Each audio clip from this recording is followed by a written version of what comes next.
Voilà l'équipe type qu'on a choisie. Et pour nous, elle semble assez facile à défendre. Déjà derrière, parce que pour le poste de gardien, Griff nous a semblé être le bon Ouais. compromis entre une équipe de haut de tableau et un gardien qui a ramené des points concrètement à cet Olympique lyonnais. J'ai pas le souvenir de beaucoup de matchs où Greff est passé à côté. Ouais. Par contre, j'ai le souvenir de pénalty arrêté, j'ai le souvenir de parades ultra décisives, où concrètement, si l'OL est là, c'est aussi parce que défensivement, ils ont été très bons et parce que Greff a fait des arrêts incroyables. Il y a 10 clean sheets pour Greif cette saison, c'est le co-record avec Hervé Kofi de Angers, si je ne dis pas de bêtises. Euh, il faut aussi rendre hommage à la défense lyonnaise pour ça, c'est Tout ce à qu'on fait. a fait avec Moussa Niakhaté, Ouais. mais il y a surtout 3 pénaltys arrêtés pour Greif aussi, donc il y a des highlights et effectivement des hauteurs plus importantes que celles de Hervé Kofi avec Angers, qui lui enchaîne les parades, il fait des gros matchs, mais voilà, c'est dans le ventre mou de Ligue 1, ça a un temps bataillé pour la relégation. Plus difficile de mettre un gardien de ce niveau-là Ouais. dans ce classement. Derrière Primo Lançois, on en parlait juste avant. Udol à gauche, je pense que là, il n'y a pas trop de Non. débat. Malansar qui encadre cette défense lançoise et qui est revenu à un niveau Ouais. auquel on n'attendait pas. Et puis Zahir Emery, on a une petite provoque de notre part, mais il a joué tellement partout cette saison que c'était compliqué de le fixer quelque part. L'intérim a Et vraiment l'intérim été, qu'il a fait en l'absence d'Achraf Hakimi, voilà, on avait envie de le récompenser. ouais, il y avait du monde, il y avait beaucoup de candidats au milieu de terrain, un peu moins au poste d'arrière droit. Et Zahir Emery a été tellement convaincant dans cet intérim-là qu'on l'a mis là. Et c'est vrai qu'après, il fallait faire de la place aussi au milieu de terrain où on Où il y s'est a un quand même sacrifié. creusé la tête. Il y a un sacrifié il y a au milieu même, de terrain. il y a même plusieurs sacrifiés. Sangaré, Voilà, évidemment. tranchons dans le vif tout de suite. Sangaré qui aurait mérité d'y être. On a débattu, j'ai préféré moi Thomasson pour le rôle interprété dans le schéma de Pierre Sage. C'est-à-dire que Thomasson, il faut se souvenir que c'est un offensif à la base. C'est un numéro 10, c'est quelqu'un qui fait des passes décisives, qui marque des buts. Souvenez-vous du joueur qu'il était à Strasbourg, je crois qu'il a dû jouer parfois sur des côtés aussi. Ouais. Là, il se retrouve double pivot dans un 5-3. 5-2, 3. Ouais, enfin bon, dans le schéma lensois ultra intensif, et on le voit partout. Mais vraiment, on le voit partout. Et à chaque fois que j'ai vu Lens cette saison, je me suis dit, mais c'est fou ce joueur. Il a un physique de marathonien, il a en plus des stats, puisque c'est le meilleur passeur de Ligue 1. C'est aussi pour ça que ça nous a permis de... Voilà. Et je trouvais ça intéressant de le mettre là, parce que c'est celui qui sait le mieux... qui a le mieux contré sa nature pour s'intégrer dans le projet de jeu de Pierre Sage. Là où Sangaré, là où Beidou, peut-être que si on les sort du contexte lensois, il serait un petit peu plus en difficulté.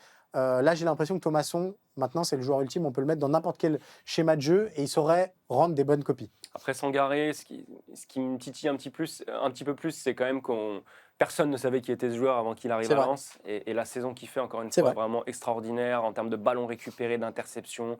C'est un joueur qui est très très impressionnant visuellement, même s'il ne fait pas de statistiques. Et j'aime bien, moi, venir récompenser aussi un petit peu plus les joueurs de l'ombre. Alors c'est ce qu'on fait avec Vitinha, qui prend, on peut le dire, la place de Sangaré dans cette équipe type. Ou alors on aurait pu mettre Sangaré à la place de Thomasson.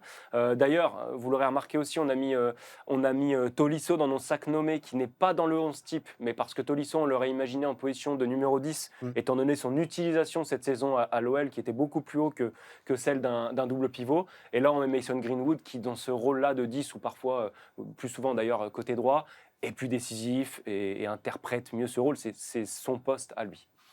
Et devant, bon, on va pas refaire le dessin. Thauvin, pour toutes les raisons qu'on a listées juste avant. Greenwood, pour son impact statistique quand même, et en plus, il a joué quand même souvent derrière l'attaquant.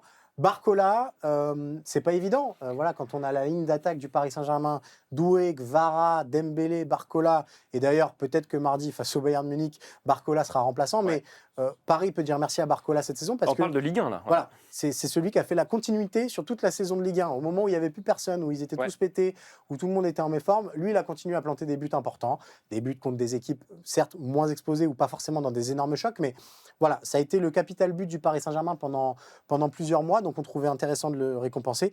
Et devant, Esteban Le Paul, meilleur buteur de Ligue 1. Qui d'autre, finalement, comme pointe? Parce que... Il y a eu un débat sur Dembélé, voilà, moi Oui. Un débat qui a tourné assez court quand on s'est rendu compte de son nombre de matchs quand même cette saison. Là, voilà, vous prenez le meilleur buteur. D'ailleurs, c'est intéressant parce que c'est quasi systématiquement depuis 10 ans le meilleur buteur de Ligue 1 qui est élu meilleur joueur de la saison au trophée NFP. Mais c'est à, J'ai un petit doute là, c'est à- cette non, année. non, mais c'est à des hauteurs beaucoup plus importantes Voilà. que les 17 buts que Esteban Le Pol a marqué. Il faut aussi tempérer un petit peu. 17 buts, c'est pas une saison extraordinaire, surtout pas dans un effectif rennais qui est quand même assez garni. Donc le Pol en pointe, ça tombait, ça coulait de source coulait de quelque source. part. Et Panicelli, j'aurais aimé qu'il Ouais, fasse sa alors, saison complète et on lui aurait peut-être mieux rendu hommage. on va répondre à ça. Nira qui nous parle de Zahir Emery, effectivement, c'est vrai qu'il a fait une énorme saison. Ah Mais ouais. c'était compliqué de lui faire une place au milieu. Zahir Emery, c'est compliqué parce que c'est un joueur tellement collectif aussi que c'est pas celui forcément qu'on voit le plus, etc. Mais son intérim à droite, et Ouais. surtout, bon, on va pas se raconter d'histoire, à droite, les latéraux droits en Ligue 1, c'est pas. Ouais, Hakimi a Voilà. été absent ou blessé, Voilà, exactement. donc ouais, non, pas d'évidence qui ressortait. Dites-nous si vous, il y a des choses qui vous choquent dans les absents dans cette équipe. On a parlé de Panicelli, bon bah oui, mais blessure grave. Et encore une fois, ça marque des buts, mais où est Strasbourg? Ouais. Où est Strasbourg? C'est Ils ça ont la question en décroché, fait. un petit peu Encore décroché une dans fois, la quand course on à parle l'Europe. du meilleur joueur, il faut aussi qu'il y ait un impact collectif là-dessus.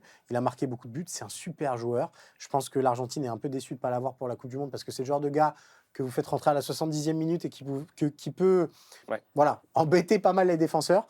Mais pour moi, c'est pas suffisant pour être dans l'équipe. Et le Paul y est parce qu'il marque, voilà, tout simplement. Ouais, il marque et il marque sur toute la saison. C'est-à-dire qu'il n'y a pas d'énormes trous pendant Ouais, 8 tout à matchs, fait. tout d'un coup, on ne le voit plus. Non, il y a assez peu de doublés ou de triplés même. Il y a voilà, des petits buts qui se succèdent journée après journée. C'est quelqu'un qui fait gagner des points au Stade Rennais. Il ne faut pas oublier sa maigre expérience au top niveau Ouais, quand c'est même vrai. à Esteban Le Pol. Il arrive d'Angers.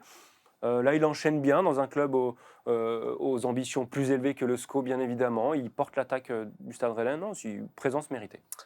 Thomas qui nous dit Guéladoué à droite.